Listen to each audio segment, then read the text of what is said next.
একজন Korean solo artist হতে গেলে তার মধ্যে কী কী যোগ্যতা থাকতে হবে, তার মধ্যে কী কী দক্ষতা থাকতে হবে। একজন আর্মি আমাকে কমেন্ট করেছিল যে আপু, কোরিয়ান সোলো আর্টিস্ট হতে গেলে কী কী যোগ্যতা লাগে এর উপর একটি ভিডিও বানাও। হ্যালো আর্মিস, আসসালামু আলাইকুম। তো সবাই কেমন আছো? আশা করি সবাই অনেক ভালো আছো। সব কিছু ভালোভাবে রিসার্চ করার পর কিন্তু আমি ফাইনালি ভিডিওটা নিয়ে চলে এলাম। যারা একজন কোরিয়ান সোলো আর্টিস্ট হতে চাইছো তারা কিন্তু অবশ্যই এই ভিডিওটা প্রথম থেকে শেষ পর্যন্ত দেখবে। একজন কেপপ আইডল হওয়ার পথ কিন্তু অনেক চ্যালেঞ্জিং এবং বছর পর বছর কঠোর প্রশিক্ষণের প্রয়োজন। দীর্ঘ সময় ধরে কাজ করার এবং বাধা অতিক্রম করার জন্য প্রস্তুতি থাকতে হবে। একজন কোরিয়ান সোলো আর্টিস্ট হতে গেলে বিশেষ করে সেই আর্টিস্টের মধ্যে ট্যালেন্টেড এবং সমন্বয়ের প্রয়োজন। এছাড়াও মূল যোগ্যতার মধ্যে রয়েছে শক্তিশালী কণ্ঠস্বর, নৃত্য দক্ষতা, মঞ্চে উপস্থিতি, র্যাপিং দক্ষতা, ভাষা দক্ষতা, শারীরিক সুস্থতা এবং চেহারা এবং সাংস্কৃতিক বোধগম্যতা। এই পয়েন্টগুলো অবশ্যই কিন্তু তোমাদের মাঝে থাকতে হবে। তো এই পয়েন্টগুলো আসলে কি বোঝাতে চাইছে সেগুলোই চলো একটু জেনে নেওয়া যাক। তার আগে যারা এখনো ভিডিওতে লাইক করোনি তারা অবশ্যই ভিডিওটাতে একটা লাইক করে দাও। কণ্ঠস্বর এবং নৃত্য দক্ষতা। একজন সোলো আর্টিস্টকে অবশ্যই গান এবং নৃত্যের দক্ষ হতে হবে।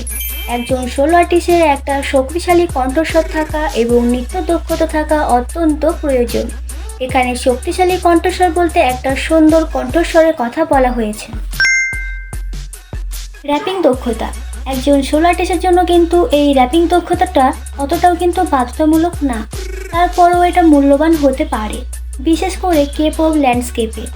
এটা কিন্তু থাকাটা অতটা প্রযোজ্য নয়, তারপরও তোমরা চাইলে এই র্যাপিং দক্ষতাটাও ট্রেনিং নিয়ে রাখতে পারো। মঞ্চে উপস্থিতি। মঞ্চে উপস্থিতি বলতে শ্রোতাদের মোহিত করা, মানে মনোমুগ্ধ করা। মঞ্চে এমনভাবে উপস্থিতি থাকতে হবে যাতে শ্রোতারা মোহিত হয়। মঞ্চে আত্মবিশ্বাসের সাথে পারফরমেন্স করলে ভক্তদের সাথে যোগাযোগের একটি মাধ্যম হয়, যার কারণে ভক্তের সংখ্যাও বাড়বে। তাই নিজেকে সবসময় স্টেজের মধ্যে স্ট্রংভাবে প্রেজেন্ট করার চেষ্টা করতে হবে। ভাষা দক্ষতা। একজন আর্টিস্টকে যেই কারণে কোরিয়ান ভাষাটা জানা প্রয়োজন সেটি হচ্ছে ভক্ত, মিডিয়া এবং আরও অন্যান্য আর্টিস্টের সাথে যোগাযোগ করার একটি মাধ্যম। কমপক্ষে কোরিয়ান ভাষার উপর একটা ভালো দক্ষতা অত্যন্ত উপকারী। শারীরিক সুস্থতা এবং চেহারা। কোরিয়ান সোলো আর্টিস্ট হওয়ার যে কঠিন পারফরমেন্স দিকগুলি রয়েছে, এই দিকগুলির জন্য কিন্তু স্বাস্থ্যকর ওজন এবং শারীরিকভাবে সুস্থ থাকতে হবে।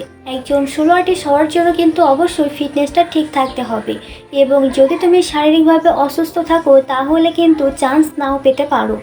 অবশ্যই তোমাকে শারীরিকভাবে সুস্থ থাকতে হবে। তোমাদেরকে আরও একটা কথা বলে রাখি যে সাউথ কোরিয়ায় এমন এমন কোম্পানি আছে যারা তোমার সৌন্দর্যকে আগে প্রাধান্য দেবে, তারপরে তোমার কাজকে। আবারও এমন কোম্পানি আছে যারা তোমার কাজকে আগে প্রাধান্য দেবে, তারপরে তোমার সৌন্দর্যকে। সাংস্কৃতিক বোধগম্যতা।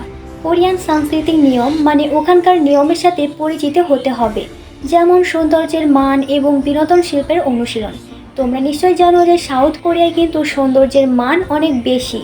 ওখানকার মেয়ে এবং ছেলে উভয় কিন্তু নিজেদের সৌন্দর্যটাকে ধরে রাখার চেষ্টা করে। সর্বশেষ হচ্ছে নেটওয়ার্কিং। এই নেটওয়ার্কিংটা কিন্তু তোমাদের কেপপ আর্টিস্ট হওয়ার জন্য কিন্তু কোনো পয়েন্ট নয়। এই নেটওয়ার্কিংটা হচ্ছে নিজের একটা সোশ্যাল মিডিয়া, নিজের একটা পেজ, নিজের একটা চ্যানেল থাকবে, যেখানে তোমার ভিডিও থাকবে, যেখানে তোমার অনেক পোস্ট থাকবে, যেখানে তোমার অনেক কাজ আপলোড করা থাকবে এবং সেখান থেকে তোমার অনেক পরিচিত হবে, সেখান থেকেও তোমার অনেক ফ্যান ফলোয়ার্স কিন্তু হবে। এটা কিন্তু একান্তই তোমাদের ব্যক্তিগত ব্যাপার, এটার সাথে তোমাদের কেপপ আর্টিস্ট হওয়ার কিন্তু কোনো সম্পর্ক নেই। তাই তোমরা এটা চাইলে করতেও পারো, নাও করতে পারো।